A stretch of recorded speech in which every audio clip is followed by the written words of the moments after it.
Shalom.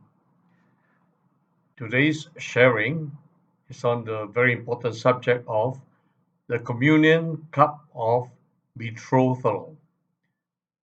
Lots of Christians have partaken of Holy Communion, eating the bread and drinking the wine, but really have no real idea of what the occasion, the ceremony is all about. Yes, they've been told that it's to remember the Lord's death till he comes. That is true. But it is far more than that. It's actually part of a Jewish engagement ceremony. And we want to study this much more carefully. Now, for the text, please turn to Matthew's Gospel, chapter 26, reading from verse 26 to 29.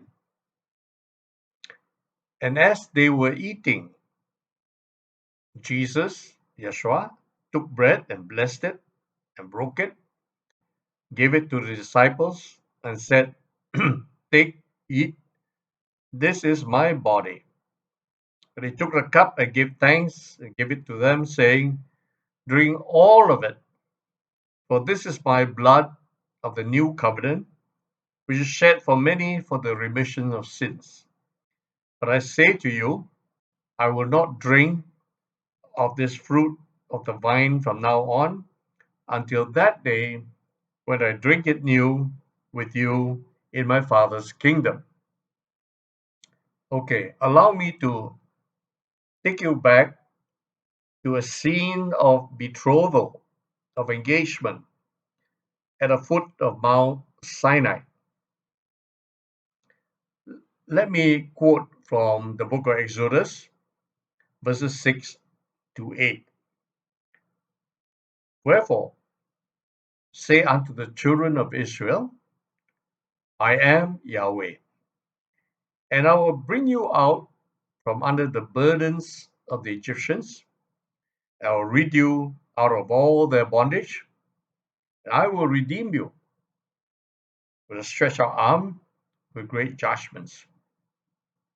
And I will take you to me for a people, and I'll be to you a God. And ye shall know that I am Yahweh your Elohim, your God, which brings you out from under the burdens of the Egyptians. And I'll bring you into the land concerning the which I did swear to give to Abraham, to Isaac, and to Jacob, and I'll give it to you for a heritage. I am Yahweh. There are a number of very important points to note here in this passage. First of all, if a Jewish man or Israelite wanted to take a bride, he has to approach the bride's father and offer a gift, a price for the bride. So, in this case, the bride price is what Yahweh paid to redeem his people from Egyptian slavery. And of course, the promise of the land, the promised land given to Abraham, Isaac, and Jacob. So here the bride are the Israelites, the bridegroom, Yahweh himself. And the promise is that the bride will be taken to the father's house, in this case, the father's land, because throughout scripture, the land of Israel, land of Palestine, is called Yahweh's land. And he had promised Abraham and his descendants that he will bring them into this land. All right?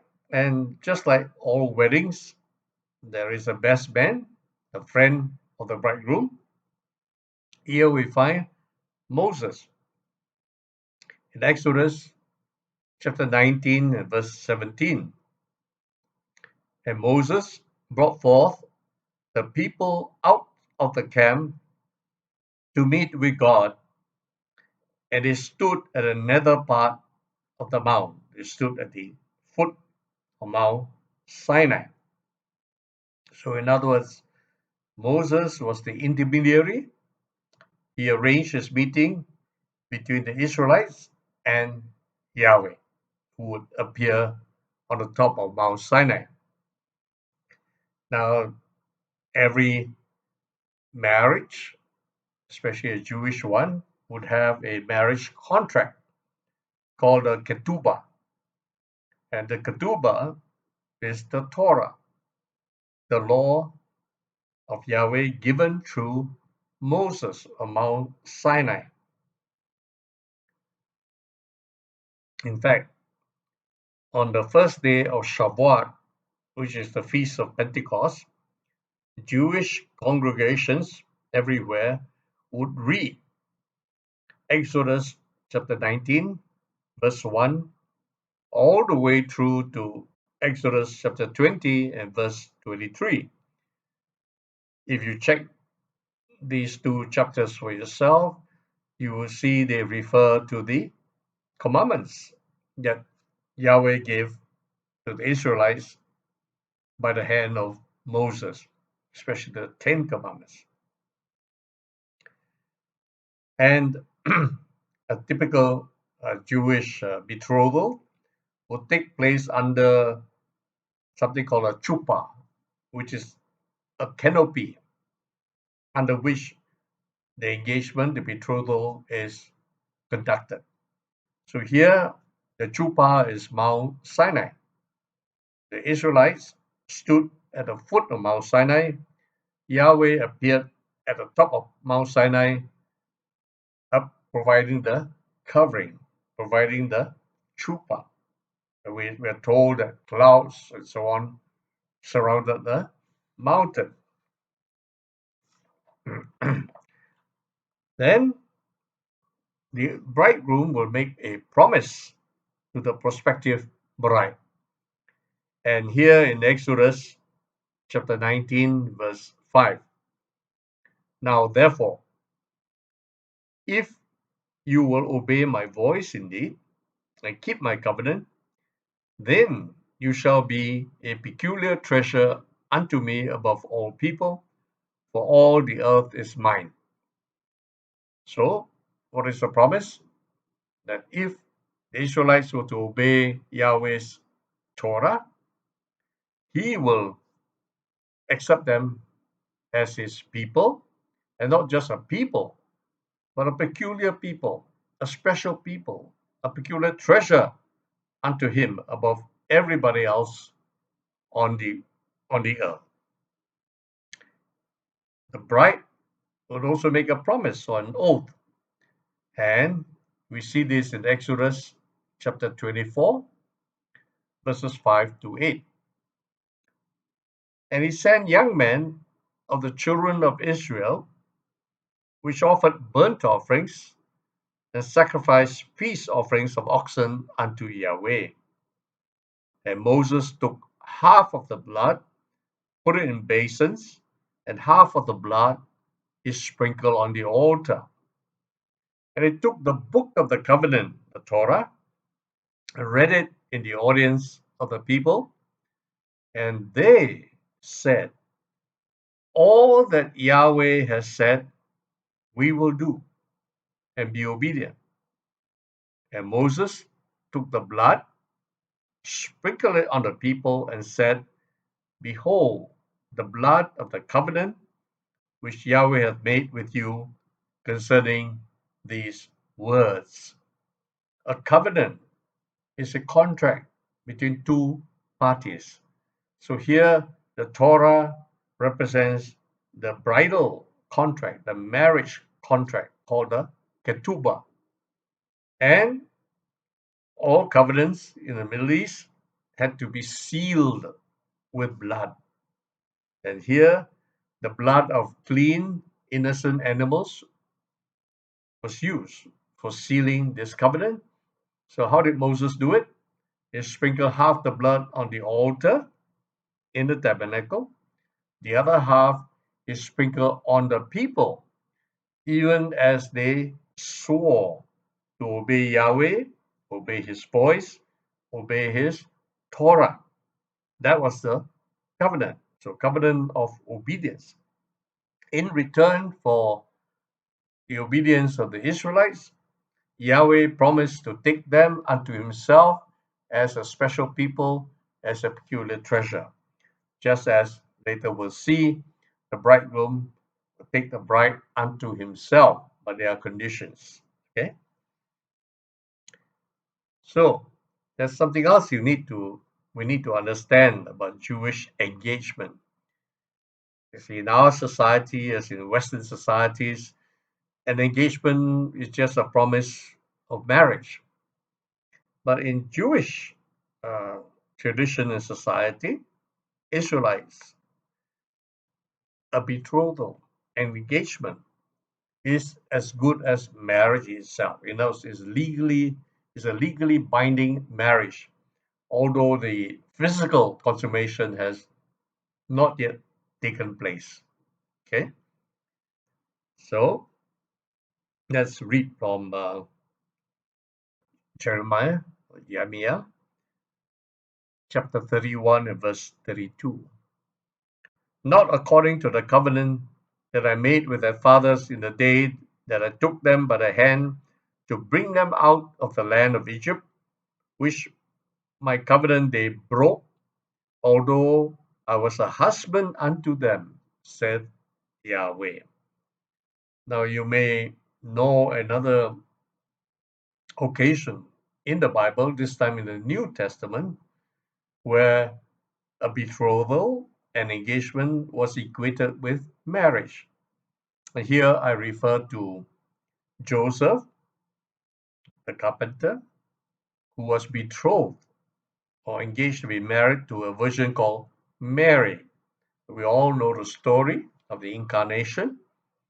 Mary became pregnant with the baby Jesus, and when Joseph found out about it, he resolved quietly to divorce her, give her a bill of divorce, as he had a legal right under the Torah to do so, because he assumed that Mary had slept with some other man and therefore was unfaithful to him. So here's another occasion. A betrothal was equated with an actual marriage. And Joseph, if he wanted to terminate the betrothal, would have to give a bill of divorce. So that's how important and the betrothal contract was, as good as a marriage certificate. However, we all know from the Old Testament, the Tanakh, as the Jews call the Old Testament, that the Israelites, both from the northern kingdom and the southern kingdom, were adulterous. They were unfaithful to Yahweh. There are a number of passages, but let me just choose the one from Ezekiel chapter 16 and verse 32. But as a wife that commits adultery, which takes strangers instead of her husband. This was referring to Israel committing adultery because she worshipped idols. She turned to other gods right at the foot of Mount Sinai. Even while Moses was still on top of the mountain taking instructions from Yahweh, the Israelites at the foot of the mountain persuaded Aaron, the brother of Moses, to make them a golden calf, and they began worshipping this calf and dancing around his calf in a very immoral fashion.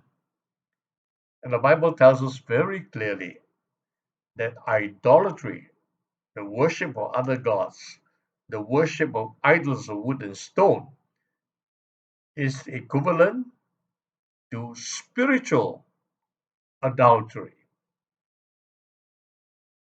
Now, there's another very interesting provision under the Torah uh, for marriages that go sour, where one party commits adultery or fornication or some uncleanness. And let's look at the two verses in Deuteronomy chapter 24, verses 1 and 2. When a man has taken a wife and married her, and it comes to pass that she finds no favor in his eyes, because he has found some uncleanness in her, then let him write her a bill of divorcement, give it in her hand, send her out of the house. When she's departed out of his house, she may go and be another man's wife. That's exactly what Joseph secretly intended to do with Mary when he found her to be pregnant with the baby Jesus. Right. Furthermore, we read in the Tanakh that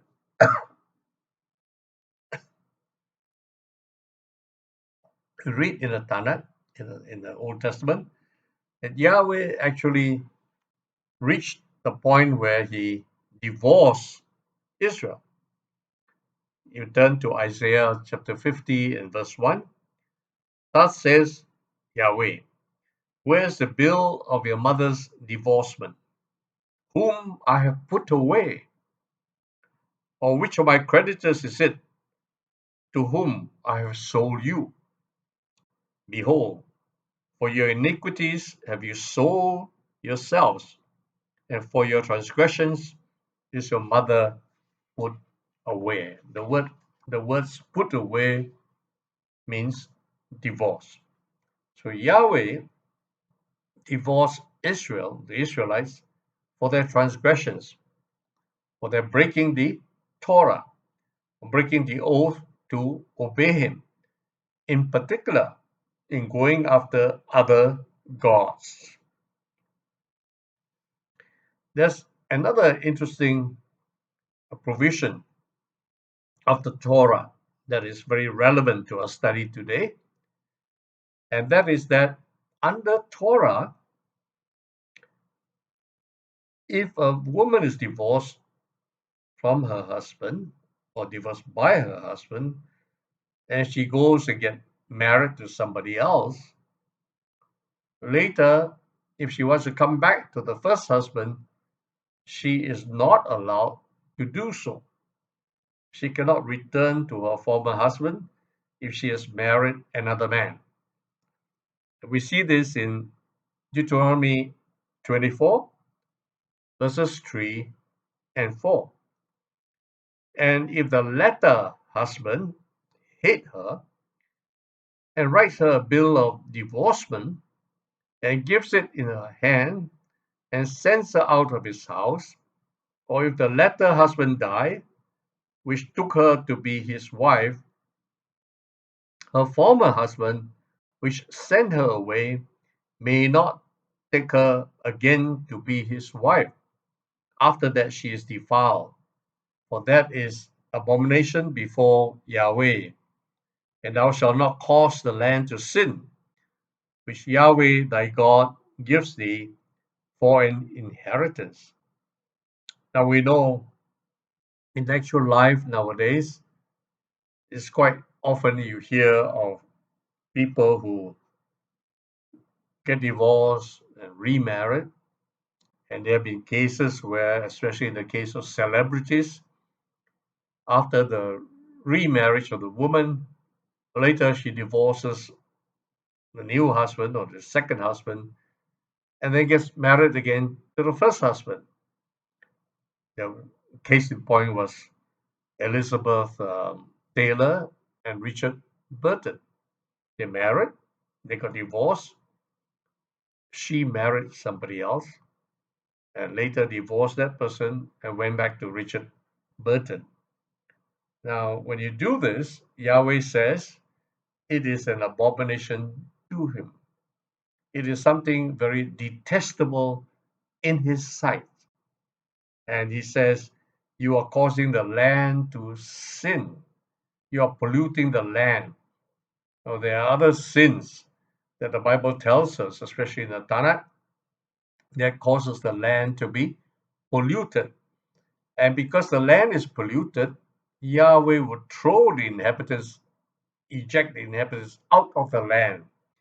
And we know of Israel's exile. We know of Judah's exile, particularly the Babylonian exile and so on. So on another occasion, maybe we talk about some of these transgressions that causes Yahweh to eject the inhabitants of countries. And when we look at the world today, certainly everyone, I mean, all of the world, the whole earth is full of pollutions. So many people, both believers and unbelievers, have transgressed against Yahweh's Torah. In the sexual area, they committed all kinds of uncleanness that will pollute the land. So one day we will talk about such things, which are very important because people do not realize that in countries that are some people call post-Christian societies, societies are countries that have been Christian and faithful Christians for periods of time in the past, and then turn their backs on Yeshua and committing all kinds of transgressions. Think of countries like America, Europe, Australia, New Zealand, Canada, uh, supposedly Christian countries, but committing all kinds of sexual abominations. They murder the unborn babies, they marry and divorce and marry and divorce invalidly. And like the case I mentioned, going back to the former husband, although married to somebody else and subsequently divorced. So this is all part of the old covenant. And it's very important for us to understand this because if we understand the new covenant that we are under, we have to look at the provisions under the old covenant. So let me just reiterate some of the major points. That the covenant was all about an engagement ceremony between Yahweh and the people of Israel. They had a contract, the Torah, that Israel promised to obey, in return for which Yahweh will take them as his special people, peculiar people. In other words, he is the bridegroom, Israel is the bride, promised to marry her. So, in effect, the betrothal is a valid marriage. And the covenant was properly sealed with blood. And there are promises that Yahweh made under that covenant to bring the people of Israel into the promised land. But they were unfaithful, they were adulterous in Yahweh's eyes, they went after other gods and worshipped them. And we know they sacrificed their children, their babies, to the false gods, among other things, that Yahweh divorced, divorced them. All right, so later we'll see, can Yahweh remarry Israel if the Torah actually forbids it? That's a very interesting and very, very important question.